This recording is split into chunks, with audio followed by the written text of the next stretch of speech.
from BNN24. This is BNN24 Prime Time. Live from Studio 24 in Colombo. අයිබෝවන් වෙලාව රාත්‍රී 8යි සියල්ල එක්තැනකට VNN24 රාත්‍රී 8 ප්‍රයිම් ටයිම් ප්‍රධාන ප්‍රවෘත්ති ප්‍රකාශය සමගයි ඔබ එක්වන්නේ. සුපුරුදු පරිදි අද ප්‍රවෘත්ති මැදිරියේ සිට ඔබ හමු වන මම නදීක කරුණානායක. මම තිලිනි පෙරේරා. අදත් මුලින්ම බලමු සිරස්තල.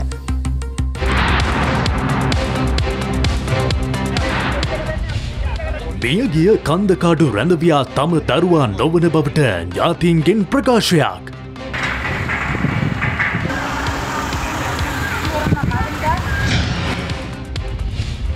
අද මධ්‍යම රාත්‍රියේ සිට බස් ගාස්තු ඉහළට.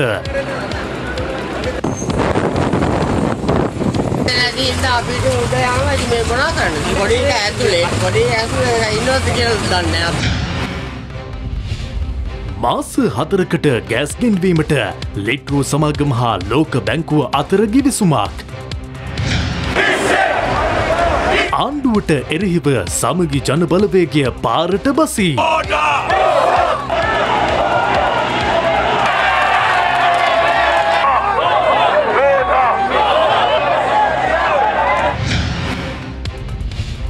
මාතර මහාධිකරණයෙන් 6 දෙනෙකුට මරණ දඬුවම.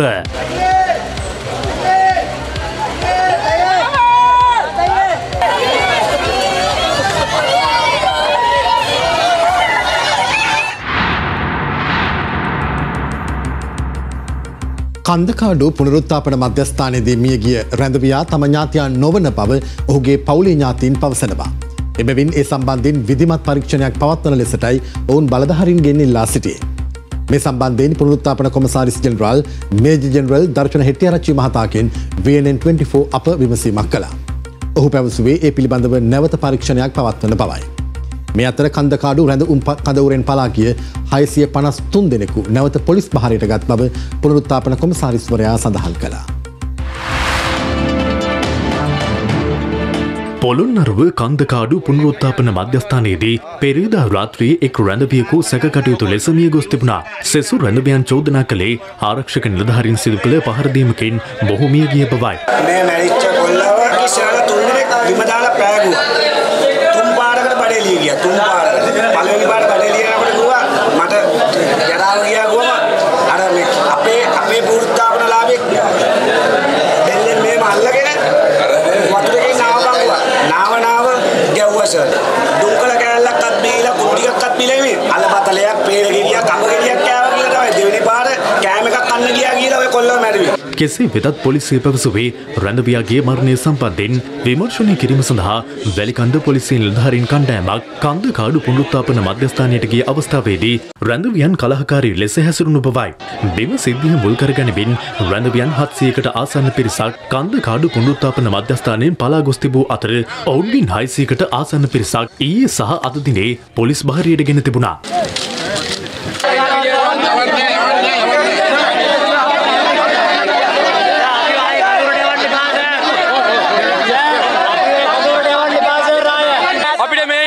අපේ බන්ධනාගාරය යන්න. තාම අම්මලා තාත්තලා බැලුවේ නැහැ. මේ දාපු තරහට අම්මට කුණු වර්පෙන් බැනලා සර් මට දුකයි. අපේ බන්ධනාගාරය යන්න සර්. මේ සතියේට මිනිමරුන් දෙකයි. එක කොල්ලෙක් ආගියත් නැහැ තාම. අද වෙනතුරු එක කොල්ලෙක් ගඟට ගිහිල්ලා කිඹුල්ලු ගහලා. දැන් ඊයේ කොල්ලෙක්ව ගහලා ඒ කොල්ල මරලා දැම්මා. ඔයාලා ඉල්ලන විසඳුම මොකද්ද? අපිට නිදාස එපා. අපි ඕනේ නැහැ. බොරුවක් වෙන්නේ. ඔවුන්ගෙන් කොටසක් ඊයේ අධිකරණයට ඉදිරිපත් කළ අතර තවත් කොටසක් රඳවා සිටියේ පොළොන්නරුව මෛත්‍රී සෙවන නිවාඩු නිකේතනයේ.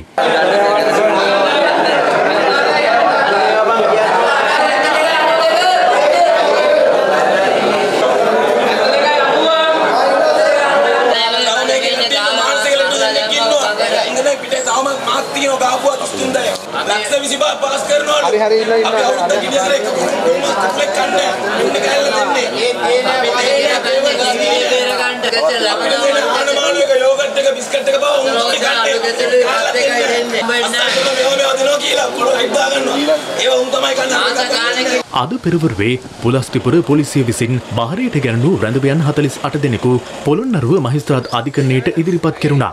මේ ගැටුමින් පසුව කන්දකාඩු පුනරුත්ථාපන මධ්‍යස්ථානය තුළ අද දක්නට ලැබුණු තත්ත්වයයි.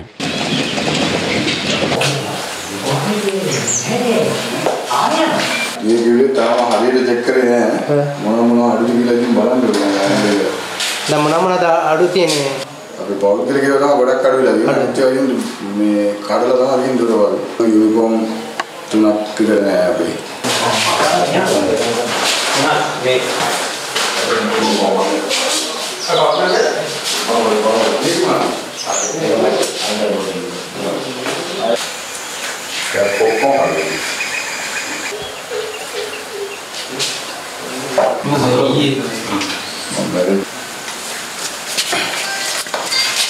මේ අතර කන්දකාඩු පුනරුත්ථාපන මධ්‍යස්ථානයේදී සැකකටයුතු ලෙස මියගිය රැඳවියාගේ පශ්චාත් මරණ පරීක්ෂණය ඊයේ රාත්‍රියේදී පොළොන්නරුව මහරෝහලේදී සිදු කෙරුණා. පුනරුත්ථාපන කඳවුරේදී මියගිය බව පැවසෙන බදුල්ල දෙමෝදර ප්‍රදේශයේ පදිංචි බුද්ධික රාජපක්ෂ නැමැති රැඳවියාගේ පවුලේ ඥාතීන් පොළොන්නරුව රෝහලට ඊයේ පැමිණ සිටි අතර එහිදී ඔවුන් පවසා ඇත්තේ මියගොස් ඇත්තේ තමන්ගේ දරුවා නොවන බවයි. එහිදී ඔවුන් මෘත ශරීරය බහර ගැනීම ප්‍රතික්ෂේප කර ඇති අතර මේ වන විට පොළොන්නරුව මහරෝහලේ මියගිය රැඳවියාගේ මෘතදේහය තැන්පත් කර තිබෙනවා. මෙරටට ඉන්ධන ලබා ගැනීම සඳහා කටාර් රාජ්‍ය බලා ගිය බලශක්ති අමාත්‍ය කංචන විජේසේකර මහතා අද පෙරවරුවේ කටාර් රාජ්‍යයේ විදේශ සේවා නියුක්ති කාර්යාංශයේ සභාපති කම්කරු අමාත්‍ය ආචාර්ය අලි බින් සයිඩ් බින් ස්මයික් අල්මාරි මහතා හමුව තිබෙනවා. එහිදී මෙරට බලශක්ති ක්ෂේත්‍රයේ ආයෝජන සහ තවත් ක්ෂේත්‍ර ගණනාවක් පිළිබඳ සාකච්ඡාවක් කළ බවයි ට්විටර් සටහනක් තබමින් කංචන විජේසේකර අමාත්‍යවරයා පැවසුවේ. මේ අතර ඉදිරි මාස 4 සඳහා ගෑස් ආනයනයට ලිට්‍රෝ සමාගම සහ ලෝක බැංකුව අතර අද ගිවිසුමකට අත්සන් තැබුණා. ගෑස් මෙට්‍රික් ටොන් ලක්ෂයක් මිලදී ගැනීම සඳහා ලෙට්‍රෝ සමාගම ලෝක බැංකුව සමග අද ගිවිසුමකට අත්සන් තබා තිබෙනවා. එම ගෑස් තොගේ වටිනාකම ඩොලර් මිලියන 90ක්. ඒ සඳහා ලෝක බැංකුව විසින් ඩොලර් මිලියන 70ක ප්‍රමාණයක් ලබා දීමට එකඟතාවය පළ කර තිබෙනවා. එම ගෑස් ප්‍රමාණය මාස 4කට පමණ ප්‍රමාණවත් වන බවයි ලෙට්‍රෝ සමාගම දැනුම් දෙන්නේ. ගෑස් තොගෙන් 70%ක් ගෘහස්ත පාරිභෝගිකයින් වෙත ලබා දීමට අනුමැතිය පළව ඇති අතර ඉතිරි 30%ක ප්‍රමාණය වාණිජ්‍ය ආයතන සඳහා ලබා දීමටයි සැලසුම් කර තිබෙන්නේ. මේ අතර දින 25කට පසු අද ගාල නගරේ පෝලිම්වල රැඳී සිටි ජනතාවට ගෑස් බෙදා දීම සිදු වුණා.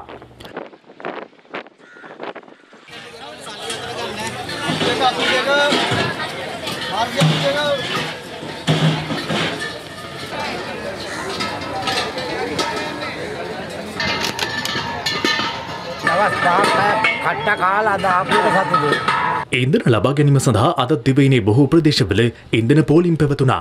ඊයේ රාත්‍රියේ පිළියන්දල IOC ඉන්ධන පෙරම්හලේ ඉන්ධන නොතිබුණද ජනතාව දිග පෝලිම්වල රැඳී සිටින අයුරු දක්නට ලැබුණා. අද පෙරවරුවේ බණ්ඩාරවෙල ලංගම ඩිපුව මගින් බණ්ඩාරවෙල නගරයේ පාසල් වෑන් රථ සහ සංචාරක ප්‍රවාහන පහසුකම් සපයන්නන් සඳහාද ඉන්ධන ලබා දීමට කටයුතු කළා.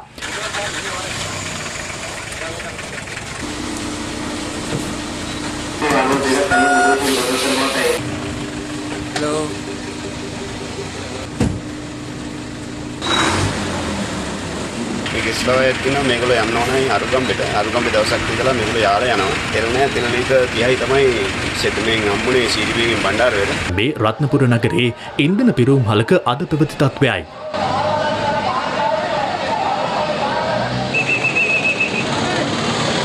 මේ අතර පවතින ඉන්ධන අර්බුදයට පිළියමක් ලෙස බදුල්ල මහරෝහලේ විශේෂඥ වෛද්‍යවරු ඇතුළු වෛද්‍යවරුන් පිරිසක් පාපදයෙන් රෝහල කරා පැමිණියා.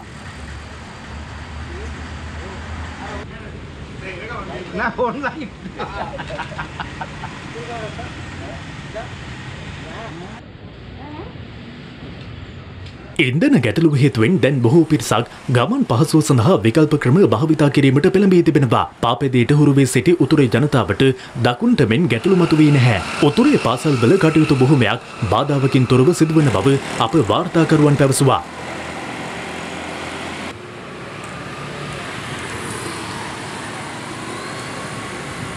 මේ අතර හලාවත මාරවිල ප්‍රදේශයේදී කරත්තයක් සූදානම් කරමින් ළමුන් පාසල් කලා රැගෙන යාමට කටයුතු සලසා තිබුණා.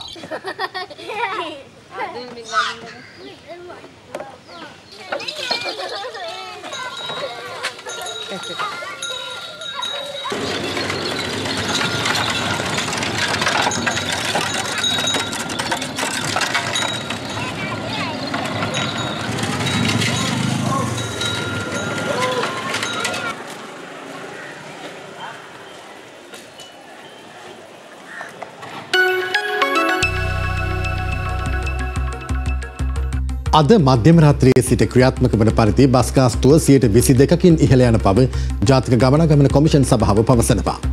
ඒ අනුව රුපියල් 32ක්ව පැවති අවම බස් ගාස්තුව රුපියල් 40ක් දක්වා ඉහළ යනු ඇති.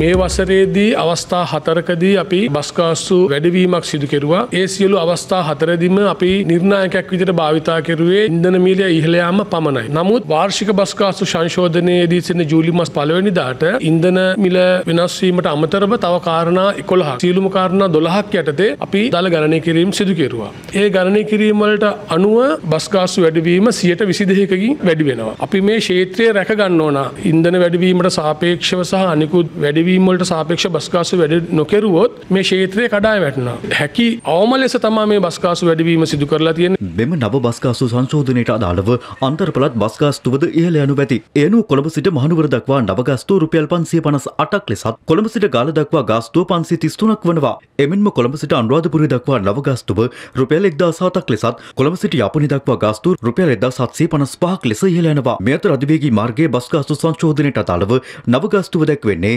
මාකුමර සිට ගාල්ල දක්වා රුපියල් 1060ක් ලෙසත් මාකුමර සිට මාතර දක්වා රුපියල් 1320ක් ලෙසත්ය. එමෙන්ම මාකුමර සිට මොනරාගල දක්වා රුපියල් 2220ක් ලෙසත් ගාස්තුව ඉහළ යාම සිදු වෙනවා. පෙට්‍රල් ඩීසල් මොනවත් නැති අතරේ බස් ගාස්තුත් වැඩි වෙලා මිනිස්සුන්ට යන්න බැරි වෙන එක මේවා නිසා අද මිනිස්සුන්ට ජීවිතේ එපා වෙලා ලංකාවේ අපිට ජීවත් වෙන්නත් බැරි වෙලා තියෙනවා. බස් ගාස්තුනේ මුං ඇවිල්ලා කාලා අපි අන්නත්තර කරලා. දැන් මේ බාන්න රුපියල් 40යි කොම්පැනි වීදියට යන්න. වෙල්ල වත්තට යන්න රුපියල් 60ක් ගන්නවා. දැන් අපි නැති බැරි මිනිස්සු අපි කොහොමද යන්නේ? මේ අතර බස් දහවනේ සීමා වීමත් සමග විශාල පිරිසක් මහමග රැඳී සිටින දක්නට ලැබුණා.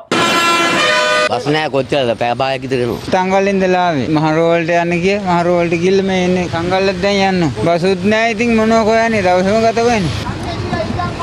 බස් නැහැ සර් යන්න මිනිස්සු දුක් විඳිනවා. හන්ඩත් නැහැ බසුත් නැහැ ඉන්නත් නැහැ. එන්න හිටකුත් නැහැ සර්. මිනිස්සු භාගයට මැරෙනවා බස් වල යනකොට. ඊළඟ අමාරේ කොටුවේ නතර වෙයිද දන්නෙත් නැහැ. මනක්සට බස් දුවන එකේ බස් 8යි දුවන්නේ නාරායන් පිට. ගොරල්ලේ බස් තියෙනවා 20ක් විතර 20න් 2යි දුවන්නේ. රට ඉවරයි රට කාලා දාලා තියෙන්නේ. ලංගම බස් රථ සාමාන්‍ය පරිදි ධාවනය කෙරුණත් පෞද්ගලික බස් රථ ධාවනය වන්නේ අවම මට්ටමකින්.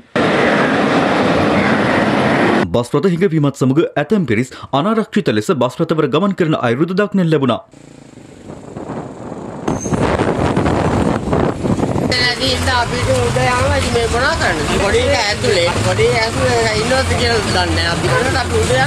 බස් ගාස්තුව ඉහළ යාම හා බස් ධාවනයේ සීමා වීමත් සමග මගින් දුම්රිය භාවිතයට යොමු වී ඇති පසුබිමක අද දිනෙත් විශාල පිරිසක් දුම්රිය අපේක්ෂාවෙන් රැඳී සිටිනු දක්නට ලැබුණා.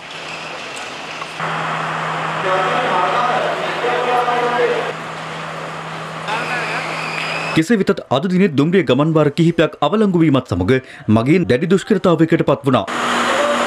දැන් රාගම එක නැහැ තව අනුරාධපුරයකට නැහැ කියලා දිනවා. පිරලා යන්නේ දොරවල්වත් ඉල්ලා මරක් කියලා මේ උඩවල්වත් යන මිනිස්සු. කීපයක් කැන්සල් කරලා දිනවා මේ ඉන්ධන අර්බුදයෙන් ඉඳ මං හිතන්නේ. දැක්කේ නැහැ මෙච්චර කාලයකට මෙහෙම සෙනඟක් ඉන්නා දැන් බස් වලට වඩා කෝච්චි වලට තමයි හැරිලා ඉන්නේ. තව ටික කාලයක් යනකොට බස්ුත් නැති වෙයි කෝච්චිත් නැති වෙයි ඔක්කොම නැති වෙයි කියලා අපට හැඟීමක් තියෙනවා ඉතින්. ආහාර අර්බුදයට විසඳුම් සෙවීම සඳහා වගා සංග්‍රාම වැඩසටහන ක්‍රියාත්මක කරන ලෙසට ආහාර සුරක්ෂිතතාව පිළිබඳ කමිටුවට අද අගමැතිවරයා උපදෙස් ලබා දුන්නා. අගමැතිවරයා මෙහිදී නිලධාරීන්ට උපදෙස් දුන්නේ මෙම වැඩසටහන සඳහා සෙසු දේශපාලන පක්ෂවලද සහාය ලබා ගන්නා ලෙසටයි. මේ සැලැස්ම සකස් කරන්න. මේ සැලැස්ම සකස් කරලා ක්‍රියාත්මක කරන්න.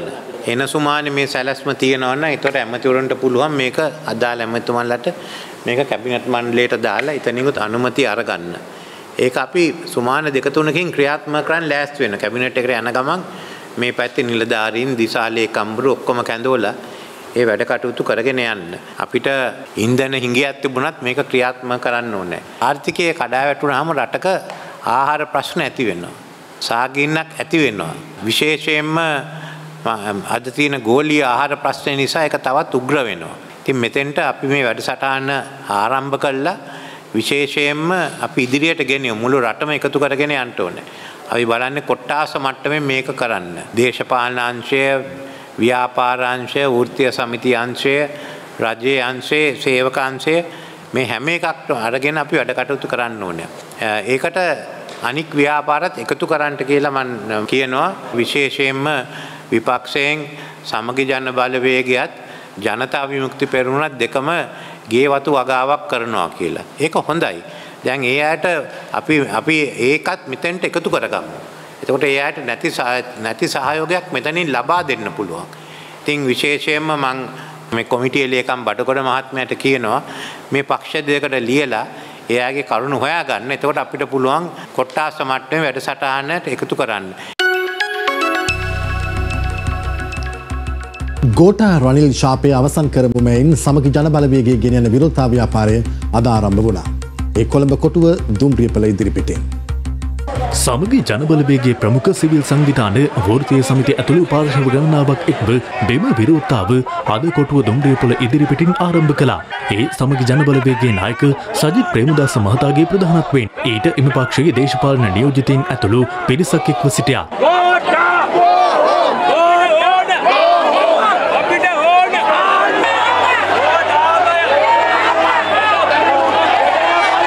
මෙම විරෝධතාපාගමන චැතම් වීදිය ඔස්සේ කොටුව ජනාධිපති මන්දිරය දක්වා ගමන් කළා. එහිදී ජනාධිපතිවරයාට සහ රජයට ඔවුන් සිය විරෝධය පළ කළා.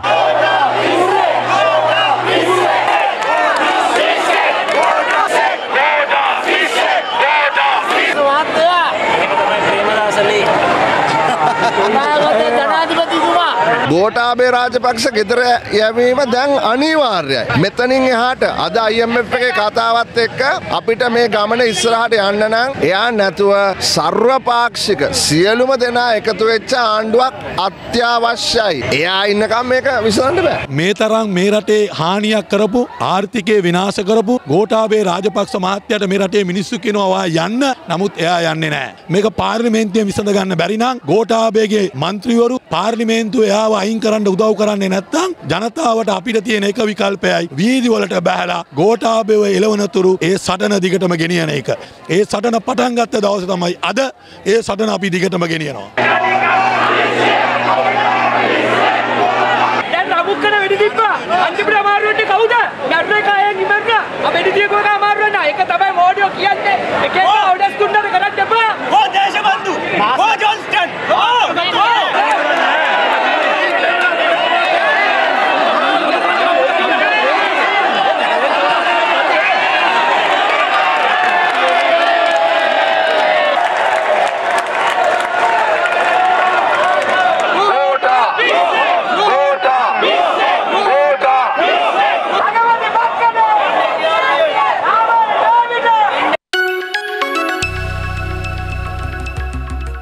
රටේ ධනය කොල්ල කෑ පුද්ගලින්ගෙන් එම ධනය නැවත අය කර ගැනීමට ජාතික ජන බලවේගය කැපවන බව එම පක්ෂයේ නායක අනුර කුමාර දිසානායක මහතා පවසනවා.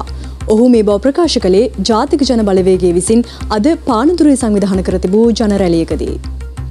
ආණ්ඩුව පන්න වූ පාරට බසින යන තේමාවෙන් අද ජාතික ජන බලවේගයේ පානදුරේදී විරෝධතා පාගමනක් සංවිධානය කර තිබුණා. බලන මන්සන්දියට එක් වූ පක්ෂ ක්‍රියාකාරීන් පානදුර නගරය දක්වා පාගමනින් පැමිණි රැස්වීම පැවැත්තුවා.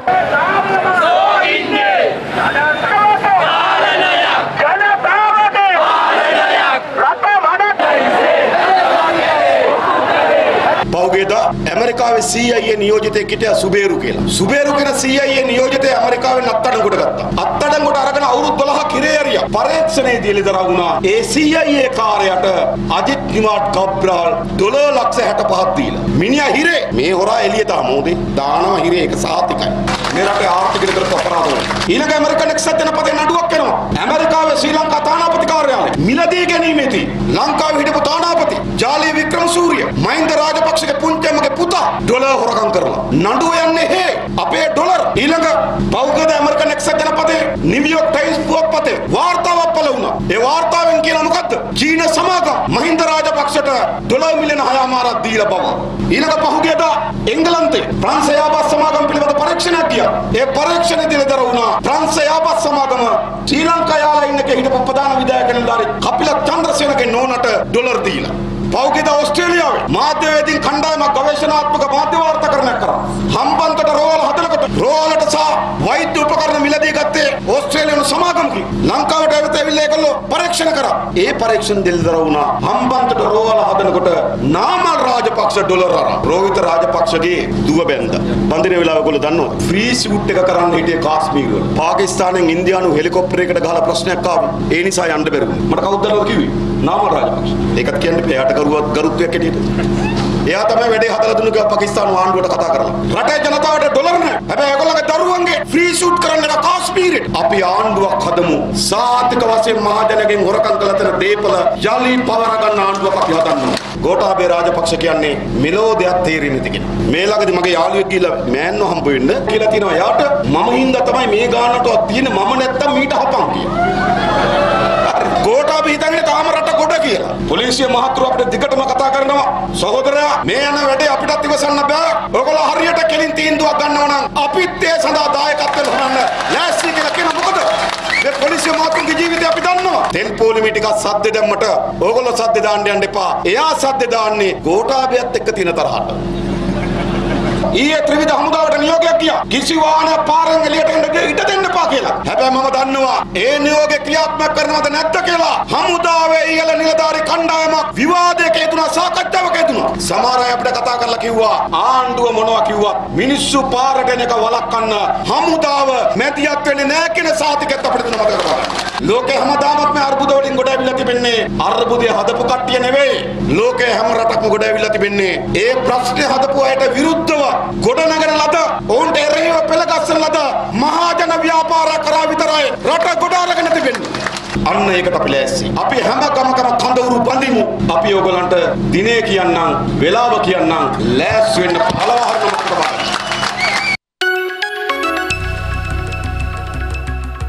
මේ අතර රටේ පවතින අර්බුදය විසඳීම සඳහා අරගලයේ නිරත පාර්ශව සහ විපක්ෂයේ දේශපාලන පක්ෂ අතර මූලික සාකච්ඡාවක් ඊයේ කොළඹදී පැවැත්වුණා. සර්වපාක්ෂික අරගලකරුවෝ සංවිධානයේ මැදිහත් වීමෙන් සංවිධානය කර තිබූ මෙම සාකච්ඡාවට විපක්ෂ නියෝජනය කරමින් පාර්ලිමේන්තු මන්ත්‍රීවරුන් ඇතුළු විශාල පිරිසක් එක්ව සිටියා. සමගි ජනබලවේගය නියෝජනය කරමින් ඊට සහභාගී වූයේ පාර්ලිමේන්තු මන්ත්‍රී රාජිත සේනාරත්න මහතා ඇතුළු පිරිසක්. ශ්‍රී ලංකා නිදහස් පක්ෂය නියෝජනය කරමින් එහි මහලේකම් දයාසිරි ජයසේකර මහතා ඇතුළු පිරිසක් මීට එක්ව සිටියා. එමේ සුමන්තිරන්, මනු ගණේෂන්, රිෂාඩ් බදියුදීන් ඇතුළු සෙසු පක්ෂවල නායකයින්ද මේ සාකච්ඡාවට එක්ව සිටියා. ඒ සමගින් අපි කෙටි විරාමයක් ලබා ගන්නවා. ඔබ නැවතත් VNN 24 සමගින්. පංචපුද්ගල ඝාතනයකට වරදකරුවන් වූ 6 දිනකට අද මාතර මහාධිකරණය මගින් මරණ දඬුවම නියම කළා. මෙම ඝාතනය මාතර දෙවුන්තරදී සිදු වූයේ 2000 වර්ෂයේ නොවැම්බර් මාසයේදී. 2000 වසරේ නොවැම්බර් 14 වන දින මාතර දෙවුන්දර දේවාලයේ ඉදිරිපිටදී වෑන් රථයක රැඳී සිටි 5 දෙනෙකු වෙඩි තබා ඝාතනය කෙරුණා. මද්‍රව්‍ය ජාවාරම් කණ්ඩායම් දෙකක් අතර ඇති වූ ගැටුමක් ලෙසටයි එය වාර්තා වුණේ. මෙම ඝාතන සිද්ධියට සැකකරුවන් 15 දෙනෙකු පොලිසිය විසින් අත්අඩංගුවටගත් අතර ඔවුන්ට එරෙහිව පොලිසිය මාතර මහාධිකරණයේ නඩු පවරනු ලැබුවා. මෙම නඩුවේ තීන්දුව ප්‍රකාශයට පත් කළ අධිකරණය අද සැකකරුවන් 6 දෙනෙක් වරදකරුවන් කරමින් ඔවුන්ට මරණ දඬුවම නියම කළා. තවත් 7 දෙනෙකු නඩුව අතරතුර මිය ගොස් ඇති අතර තවත් 5 දෙනෙක් එම නඩුවෙන් නිදොස් කොට නිදහස් කෙරුණා. මරණ දඬුවම නියම කෙරුණේ චමිල් අජිත් කුමාර් හෙවත් දෙවුන්දර චමිල් නැමැත්තාට සහ තවත් 5 දෙනෙකුටයි. ඔවුන් දෙවුන්දර හා මාතර අවට පදිංචිකරුවන් බව පොලිසිය පැවසුවා.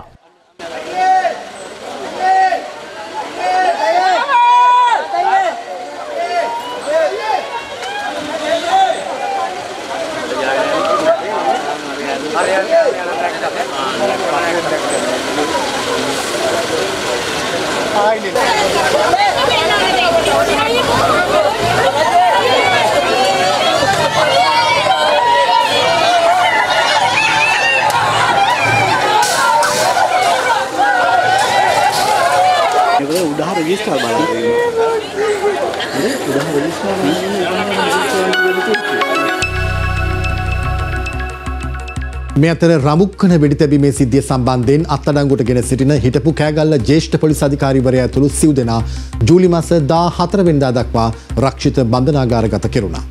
එම නඩුව අද කෑගල්ල මහේස්ත්‍රාත් වාසනා නවරත්න මහත්මිය ඉදිරියේ විභාගයට ගත් අවස්ථාවේදී 2022 අප්‍රේල් 19 වන දින රඹුක්කන සමූපකාර ඉන්ධන පිරුම්හල ආසන්නයේදී පැවති උද්ඝෝෂණයකදී පොලිස් වෙඩි තැබීමකින් එක් පුද්ගලෙක් මිය ගොස් තවත් 13 දෙනෙක් තුවාල ලැබුවා. සිදුවීම සම්බන්ධයෙන් කෑගල්ල ජ්‍යෙෂ්ඨ පොලිස් අධිකාරීවරයා ඇතුළු සිව් දෙනෙකු පොලිස් අත්අඩංගුවට ගෙනුණු අතර ඔවුන් එළඹෙන 14 වෙනිදා දක්වා රක්ෂිත බන්ධනාගාරගත කිරීමටයි අද කෑගල්ල මහේස්ත්‍රාත් වාසනා නවරත්න මහත්මිය නියෝග කළේ. මෙලෙස රක්ෂිත බන්ධනාගාරගත කරනු ලැබුවේ කෑගල්ල හිටපු ජ්‍යෙෂ්ඨ පොලිස් අධිකාරී KB කීර්තිරත්න, පොලිස් කොස්තා කොස්තාපල්වරුන් වන ජීවන් ලක්මාල් කපුකොටුව රෝමන් චානක කුමාර හා සඳරුවන් ගුණරත්න ජයකොඩි නැමැති සිව් දෙනායි. එහිදී මහේස්ත්‍රාත්වරිය බන්ධනාගාර නිලධාරීන්ට නියෝග කර සිටි ලබන නඩු දිනේදී සැකකරුවන් සිව් දෙනා අධිකරණයට ඉදිරිපත් කිරීමට ඉන්ධන සම්බන්ධයෙන් යම් අපහසුතාවයක් පවතින්නේ නම් අධිකරණයට ඉදිරිපත් නොකරන ලෙසත් ඒ බව නඩු දිනේදී වාර්තා කරන ලෙසයි.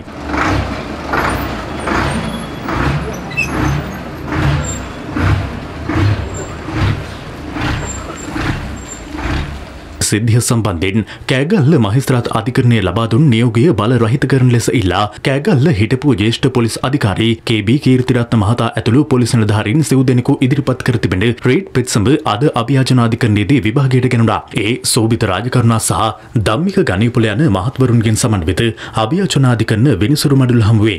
මෙහිදී අගතියටපත් පාර්ශ්වය වෙනුවෙන් පෙනී සිටි ජනාධිපති නීතිඥ රොයන්සි අර්සකුලරත්න මහතා අධිකරණයේ හමුවේ කරුණු දක්වමින් පෙත්සම්කාර පොලිස් නිලධාරීන් විසින් ඉදිරිපත් කර තිබෙන රේඩ් පෙත්සම් ප්‍රතික්ෂේප කරන ලෙස ඉල්ලා තමන් මූලික විරෝධතා ඉදිරිපත් කරන බව සඳහන් කළා. ඊට ප්‍රතිචාර දක්වමින් පෙත්සම්කාර පොලිස් නිලධාරීන් වෙනුවෙන් පෙනී සිටි ජනාධිපති නීතිඥ ශාවීන්ද්‍ර ප්‍රනාන්දු මහතා වගෝත්තරකාර පාර්ශවය නිතරම මෙම පෙත්සම් විභාගය ප්‍රමාද කිරීමට උපක්‍රම යොදන බවට චෝදනා කළා. එහිදී අගතියටපත් පාර්ශවය වෙනුවෙන් පෙනී සිටි තව ජනාධිපති නීතිඥවරයෙකු වන උපුල් ජයසූරිය මහතා කියා සිටියේ පොලිස් නිලධාරීන්ට මෙරට තුළ විශේෂ නීතියක් නොමැති බවත් ඔවුන්ටද සාමාන්‍ය නීතිය ක්‍රියාත්මක විය යුතු බවයි. ඊට ප්‍රතිචාර දක්වමින් පෙත්සම්කාර පාර්ශවයේ ජනාධිපති නීතිඥ ශාවීන්ද්‍ර ප්‍රනාන්දු මහතා කියා සිටියේ තමන්ද ඉල්ලා සිටින්නේ සාමාන්‍ය නීතිය යටතේ මෙම පෙත්සම විභාගයට ගත යුතු බවත් එය ප්‍රමාද කිරීමට උපක්‍රම යෙදීම නොසුදුසු බවයි. නීතිපතිවරයා වෙනුවෙන් පෙනී සිටි අතිරේක සොලිසිටර් ජෙනරාල් විකුම්ද ආබ්‍රූ මහතා අධිකරණයේ හමුවේ කරුණු දක්වමින් මෙම නඩුවේ පෙත්සම්කරුවන් විසින් තමන්ව අප මත උදාහරණ ලෙස ඉල්ලා කෑගල්ල මහාධිකරණයේ හමුවේ අප පෙත්සම් ඉදිරිපත් කර ඇති බවත් ඒවා ලබන 7 වනදා කැඳවීමට නියමිතව තිබෙන බවත් සඳහන් කළා. එබැවින් මෙම රේඩ් පෙත්සම් ඉන් පසුව එළඹෙන දිනක කැඳවන ලෙසටයි අතිරේක සොලිසිටර් ජෙනරාල්වරයා අධිකරණයෙන් ඉල්ලා සිටියේ. අනතුරුව පෙත්සම් විභාගය ජූලි මාස 12 සහ 14 යන දිනවල පැවැත්වීමට අධිකරණය අද නියම කළා. දැන් කෙටි විරාමයක්. විරාමයෙන් අනතුරුව යලිත් හමුවෙමු. ඔබ නැවතත් VNN 24 සමගින්. වත්මන් අර්බුදය විසඳා ගැනීමේ පළමු පියවර ලෙසට රටේ මහජනතාවගේ විශ්වාසය ගොඩනගාගත හැකි නායකයෙකු බිහි විය යුතු බව ආචාර්ය රංග කලන්සූරිය මහතා පවසනවා. ඔහු ටෝක් 24 සමග එක්වෙමින් පැවසුවේ 2019 වසරේ දේශපාලන අරමුණක් වෙනුවෙන් මුළු රටම පෙළගැසුණු අන්දමට වත්මන් අර්බුදය විසඳා ගැනීමටත් ජනතාව පෙළගැසිය යුතු බවයි. මිනිස්සු පාර්ලිමේන්තුවේ ඉන්න 225 විශ්වාස කරන්නේ නැහැ. එහෙනම් ප්‍රධානම දේ විශ්වාසය ගොඩනගන්න. මිනිස්සුන්ට විශ්වාසයක් එන්න ඕනේ ලබන මාසෙ වෙනකොට රට නැගිටින්න පටන් ගනී. එහෙම විශ්වාසයක් පේන තෙක් මානක නැහැ. දෙවෙනි එක තමයි අන්තර්ජාතික විශ්වාසය හැදෙන්න ඕනේ. අනිත් රටකට පේන්න ඕනේ මේ අර අපිට ටොකු වෙනපු අය නෙමෙයි දැන් ඉන්නේ. දැන් ඉන්නේ අලුත් කණ්ඩායමක්. මේ එක අපි කතා කරමු. ඒ විශ්වාසය හැදෙන්න ඕනේ. ඒ වැරද්ද කරපු අයම නම් තාම ඉන්නේ. විශ්වාසය ගොඩනගන්න අමාරුයි. අලුත් මූණක් ලංකාවට එන්න ඕනේ. ඒ කියන්නේ හරි නායකත්වයක් බිහි වෙන්න ඕනේ. ශ්‍රී ලංකාව එහෙම පාලකයෙක් ඉන්නවද මේ වැටලා තියෙන අරමුදෙන් අපේ රට ගොඩ ගන්න? අපිට දියසේන කෙනෙක් ඕන වෙනවනේ. අපි විවිධ දියසේනලා try කළානේ. ඒ try කරපු ඔක්කොම දියසේනලා නෙමෙයි සුළු දියසේනලා. දැන් අපිට අවශ්‍ය වෙන්නේ සියලුම දේශපාලන බලවේග සහ සමාජ බලවේග එක් කරන්න පුළුවන් නායකයෙක්. ව්‍යාපාර ප්‍රජාව, නීතිඥයින්ද, දොස්තරලද, වාණිජවේදීන්ද, ආර්ථික විද්‍යාඥයෝද, ගුරුවරුද, සුරංගනා කතා කියන්න එපා මඤ්ඤොකවවල මේ රට ගොඩ ගන්න පුළුවන් කියලා. එහෙම කරන්න පුළුවන් කාලයක් නෙමෙයි දැන් අපිට තියෙන්නේ. ඒ මඤ්ඤොකවවනකම් අපි අපේ මිනිස්සු බලන් ඉදී. බඩගින්න මැරෙන්නද කියන්නේ මඤ්ඤොක ගහපල වෙනකම්. එහෙම බෑ.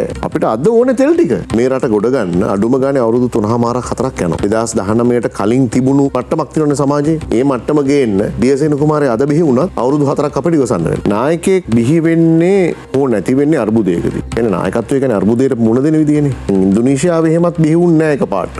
ටිකක් කල් ගියා නායකයෙක් හොයාගන්න. ෆිලිපීනේ ටිකක් යම් ප්‍රමාණයකට නායකයෝ බිහි වුණා. නමුත් ඒත් සාර්ථක නැහැ.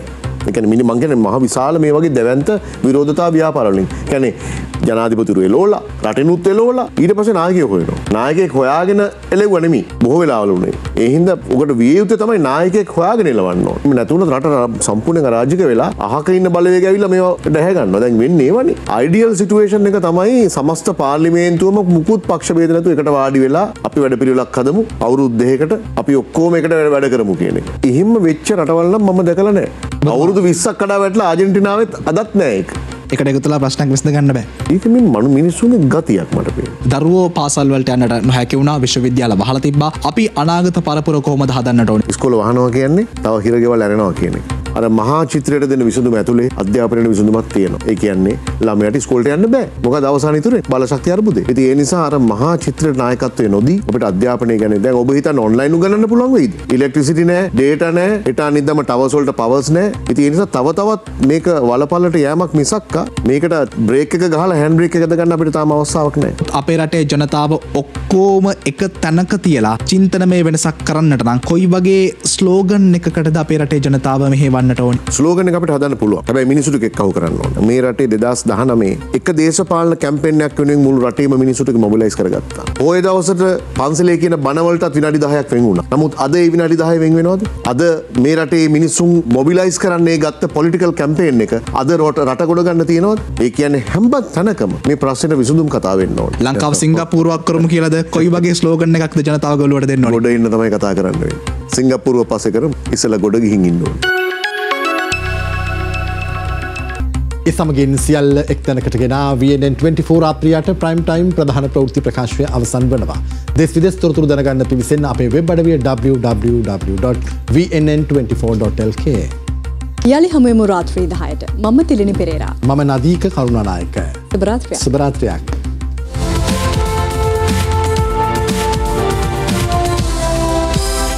From VNN 24. This is VNN 24 Prime Time. Live from Studio 24 in Colombo.